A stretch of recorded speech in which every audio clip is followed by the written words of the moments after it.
so happy and proud. მე ვარ ქართველი, მაშასა და მე ვარ ევროპელი.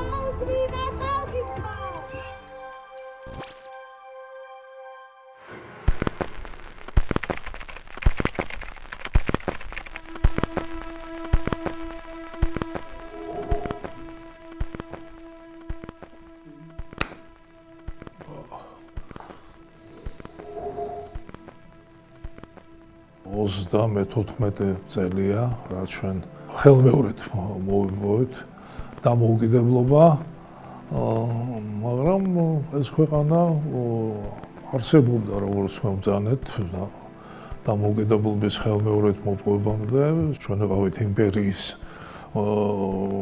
ნაწილი, უჩვეულო იმპერიის, რომელსაც შემდეგ რეიგანმა ბოროტების იმპერია უწოდა, მაგრამ ჩვენ ცხოვრობდით ამ ქვეყანაში, ჩვენ ვიყავით ამ იმპერიის ნაწილი, მე პირადად აი ამ იმპერიაში დავივადე და ზოგჯერ გვეჩვენებოდა კიდევაც, რომ ბედნიერები ვიყავით. არავინ არ ფიქრობდა იმპერიის დაშლის თაობაზე, მაგრამ როგორ შეიძლებოდა აი ამ საბჭოური უკვე ჭაობში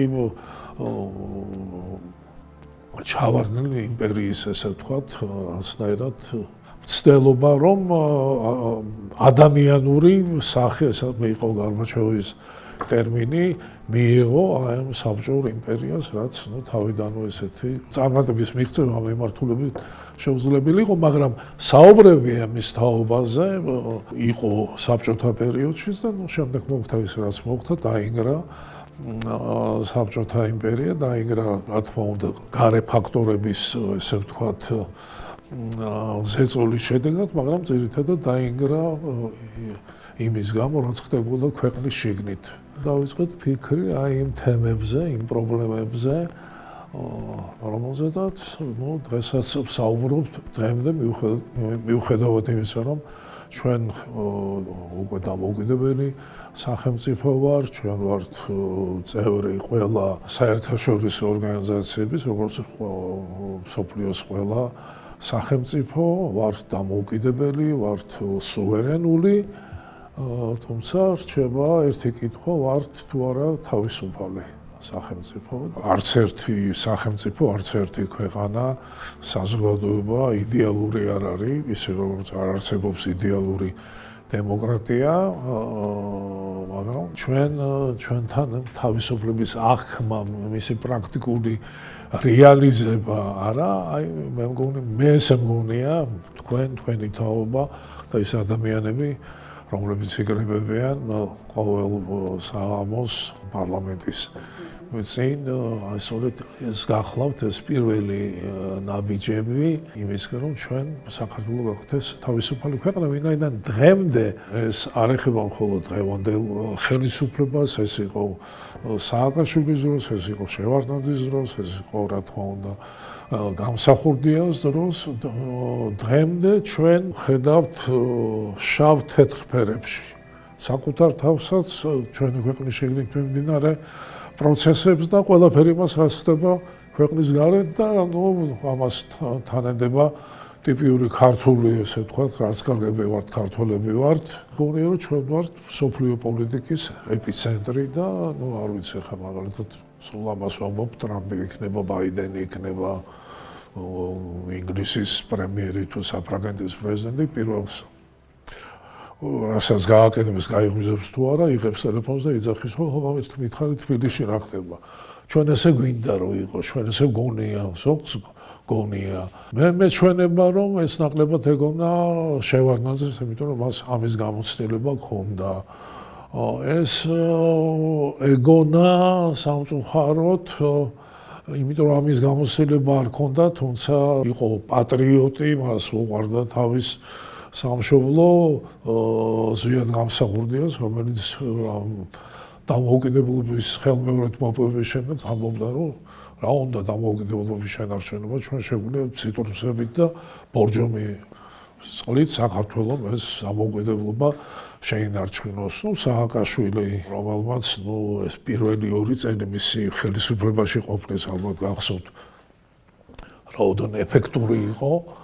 და შემდეგ რითიც დამთავრდა ქართული ოცნება პირველი რამდენიმე წელი მე მათთან ერთად გავატარე, მასაც ასე ვთქვათ იდეები ჰქონდა დემოკრატიისადმი ერთგულება, დემოკრატიული სახელმწიფოს აღმშენებლობა.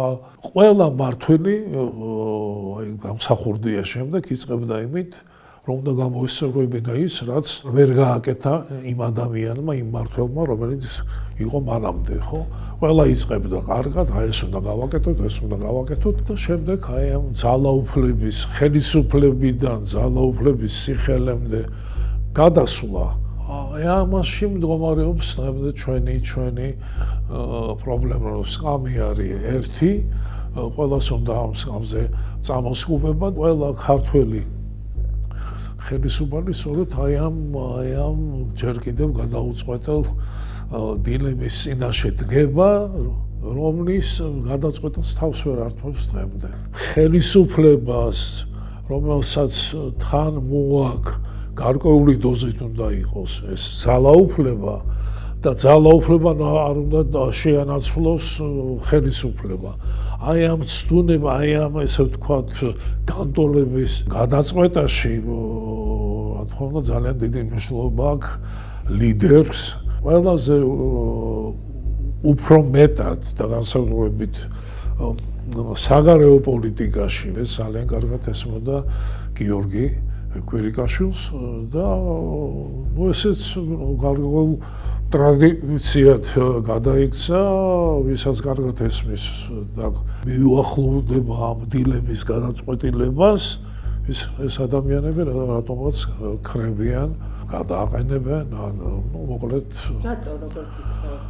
ეს მეანიშნებს იმაზე, რომ ჩვენ სუსტი სახელმწიფო ვართ, ეს კიდევაც ძალიან ხატოვნად, რატომაც ამეკვია და ეს გამონათქვამი თუ არ ვიცი რა დავალქვა ქართულად, რომელიც ქალბატონმა თია წოლუკიანმა თავის ამ კომისიის, ესე ვთქვათ, თავმჯდომარის რანგში გამოიყენა, აქანა-იქანა სახელმწიფო ვართ. და აქანა-იქანა სახელმწიფო რომ ხარ, ჩვენ ბევრი რაღაც მოჩვენებები გააქვს დაკავშირებული, იქნება ეს deep state, იქნება ეს გლობალური ომის პარტია, ახლა ამაზე ნაკლებად საუბრობენ არა და რომ ჩვენ ყველა გვიტევს.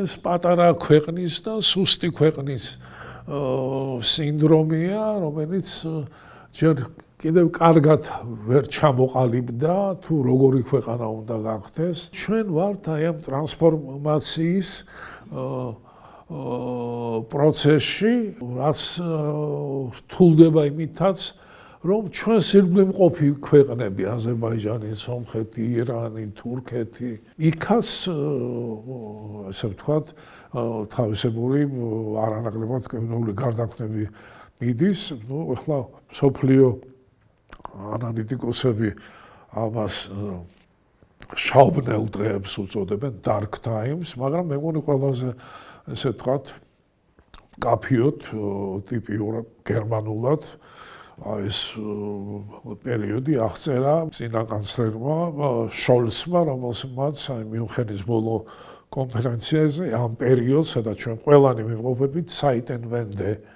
გერმანული სიტყვა, ესეთი მკაფიო გარდატეხის პერიოდი დაარქვა. აი ამ გლობალური მასშტაბის მქონე პროცესებში, რა თქმა უნდა, არის პატარ-პატარა საიტენვენდეები და ის რაც ხდება დღეს კიდევ მეორე პაპატიეთ თუ მეურნები, აი ჩვენი პარლამენტის წინ, სწორედ ის საიტენვენდეა, რომელიც ითავა აი ამ სწორედ დღევანდელმა ახალგაზრდა თაობამ.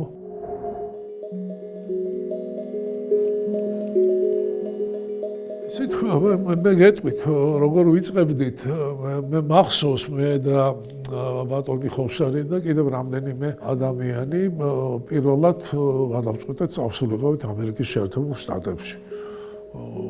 გზავრობის ფული არ ჰქონდა. დატრიალდნენ, როგორც მაშინ იყო მიღებული, რაღაც გაიყიდა გარკვეული რაოდენობის ბორჯომი თუ რაღაცა გაჩნდა ფული, და ფული წავედით ამერიკის შეერთებულ შტატებში. სანამ წავიდოდით ხოშტარიან მინისმა, თქვა რომ მივიდეთ და ბატონ ზვიათთან, ეს კითხოთ გავშვებით, როგორ უნდა გავაკეთოთ. მივედით ბატონ ზვიადთან, აი როგორ იწყებოდა ამერიკასთან ურთიერთობა. და გოგიხოშტარიამ ესე თქვა, რომ ზვიად ესენ სახელით მიმართავდნენ ერთმანეთს. ზვიად ახლა რა ვქნათ? ჩვენ ეს საგარეო პოლიტიკა დავიწყოთ, აი ზუსტად მახსოვს, ვიწრო მიმართულებით. ანუ რაღაც ადგილობრივი, ლოკალური, ანუ სომხეთთან, აზერბაიჯანთან, თურქეთთან.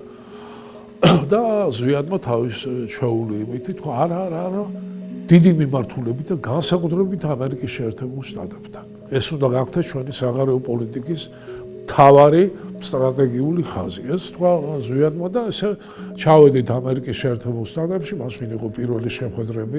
ვერ გეტყვით, რომ ამ შეხვედრებს მაშინ გარღვევითი ხასიათი ჰქონდათ.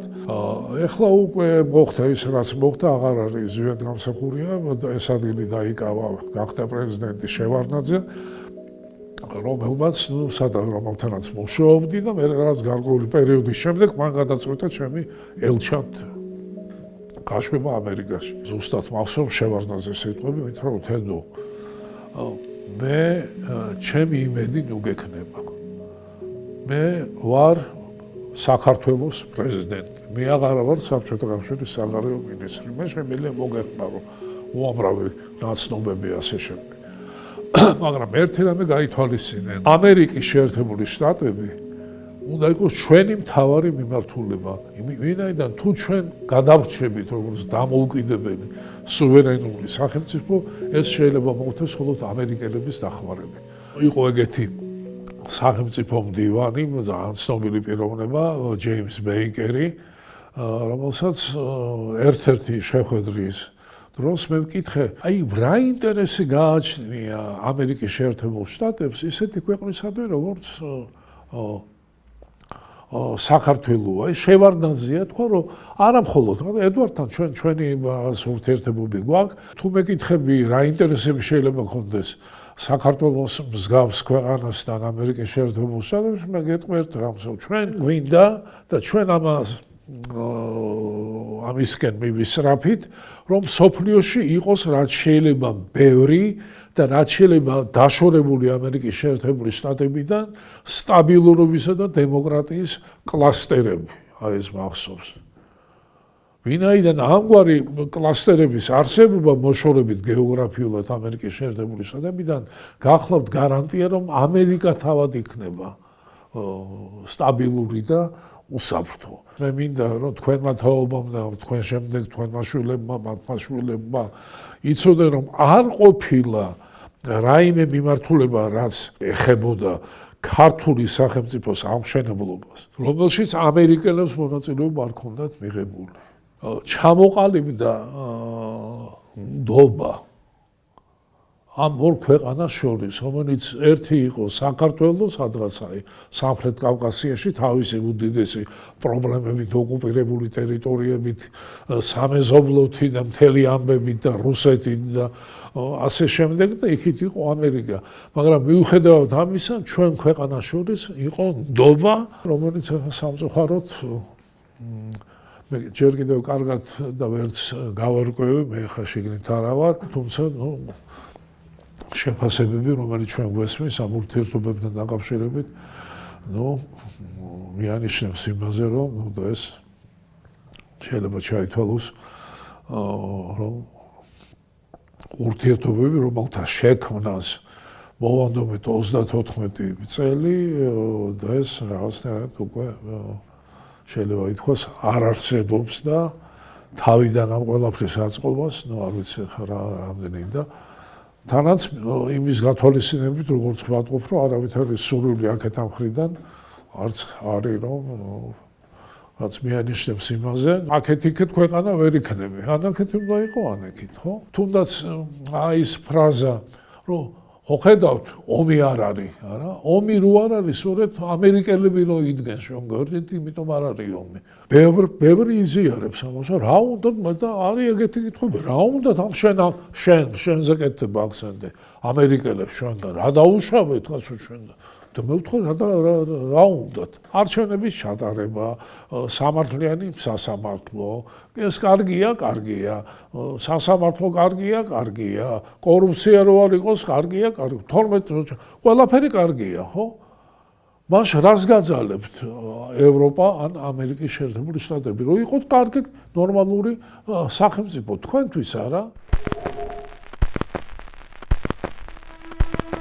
ჩვენი სიმპათიები აი ამ ახალგაზრდების მიმართ მარტო სიმპათიებით არ უნდა შემოიფარგლებოდეს ჩვენ თანამონაწილენი უნდა გავხდეთ იმიტომ რომ ეს ჩვენ გვეხება ჩვენ ბავშვებს ეხებათ თავისუფლებას ეხებათ მიწევდა ლექციების საკითხვა ზუგდიდში თელავში ქუთაისში ბათუმში ეხლა სამწუხაროდ USA-მა დაგვაღალატა და ამიტომ ის გვაფინანსებდა პირდაპირ გეტყვით წარუშლელი შთაბეჭდილება დარჩა ისეთი ახალგაზრდები არიან აი ესეთი დამოუკიდებელი ენერგეტიკა რომელმაც შეიძლება თუ სწორი მიმართულებით წაიყვანეს შემდეგ ლიდერზე არა თუ გაჩნდებიან ლიდერები ხა ციდან ხო არ ჩამოფრინდებიან ლიდერები იქმნებიან აი იბადებიან სწორედ აი ამ ადამიანებში ვინც იკრიბებიან არან იკრიბებიან ჯერ კიდევ სახშია ეს ხდება გამოსავალი მოიძებნება მხოლოდ იმ შემთხვევაში ჩემი აზრით თუ ჩვენ მოვიდოებით ამაზე არ ვიქნებით იმის იმედად თუ აი ტრამპი როდესმე ჩვენსგან გამოიხედავს 20 მაისს აი ნახავთ რა მოხდება არ ხდება ეს მით უმეტეს ტრამპისნაირი ადამიანები რომელიც საგარეო პოლიტიკას უყურებენ როგორც ბიზნესს და ისინი ჩადებენ ფულს იმაში თუ დაინახავენ რომ ვა ამ საქართველოში რაღაც საინტერესო რაღაცა ხდება თუ დაინახავენ რომ ხდება ის რაც ხდება რა ოპოზიციას ხვალდაგენიში და პარტიებს გავაუქმებთ იმას ახლა თუ რა ქვეყანა გვექნება და როგორი ქვეყანა იქნება ეს ხო ჩვენზეა დამოკიდებული რაც არ უნდა რთული იყოს და რაც არ უნდა დიდი დამრყულებების გადალახვან და წინამდებობები იყოს ჩვენს ენაში გადასალახავი We are so happy and proud მე ვარ ქართველი მაშასა და მე ვარ ევროპელი